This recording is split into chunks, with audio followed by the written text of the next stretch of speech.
People use the terms problems and exercises interchangeably, but there's a difference, and it matters. In this video, I'm going to explain the difference between problems and exercises. I'll also explain when you should use each one. Let's get started.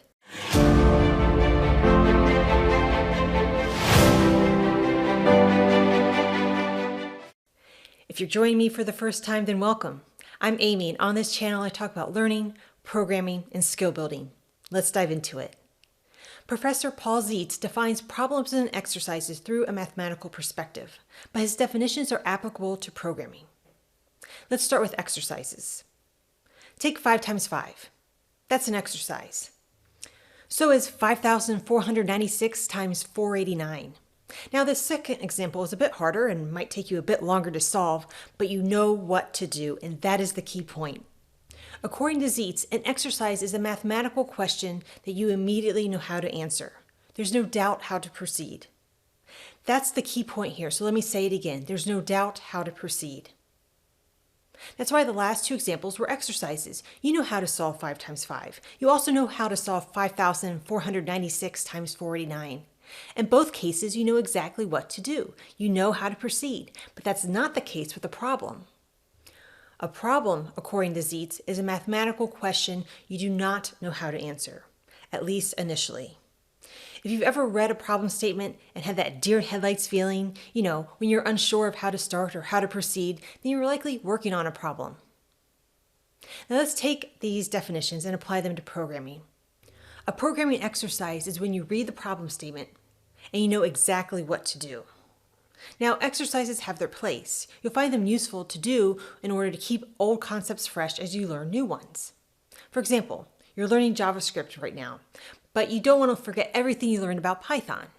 So you can use exercises to keep Python concepts top of mind. Flashcard programs are useful for this reason. I like to create flashcards that force me to resolve a problem.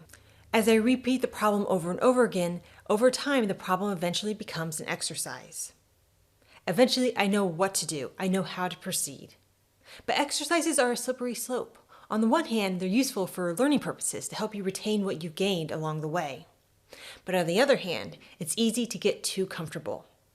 And that's the downside of exercises, staying in your comfort zone. Enter programming problems. This is when you read the problem statement and you have no idea what to do, at least initially. For me, there are two distinct markers to indicate that I'm working on a problem.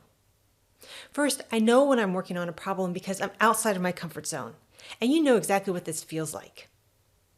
Your heart might begin to race, you feel the pit in the bottom of your stomach. Your thinking might be a little bit fuzzy as you mentally cycle through all of your options. In short, it's uncomfortable. The second sign that I'm working on a problem is that the struggle is very real.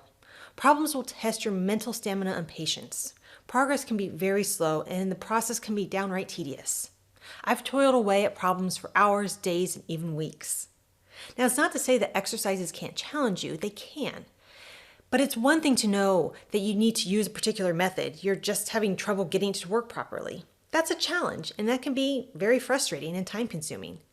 But it's something else entirely when you have no idea what to do, which may happen multiple times when working on a problem. To me, problems are a struggle. So you might be thinking to yourself, which is it? Problems or exercises? Well, as I mentioned earlier, exercises do have a place in your learning routine to help keep concepts fresh as you learn new things. However, programming is problem solving. So when you set out to program today, just be aware of what you're setting out to do. Are you working on a problem or are you working on an exercise? I recommend that you make time to solve problems each day, whether that's 30 minutes or 3 hours or somewhere in between, because problem solving is a critical skill to develop and it does not happen overnight. Making time to problem solve is a no-brainer because our work as programmers depends on it.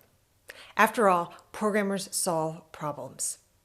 That is it for today. Before I go, I'd like to hear from you, so please leave a comment at the end of this video and let me know what you're working on. In the meantime, if you like this video, then please hit that like button and subscribe button and make it an effective day.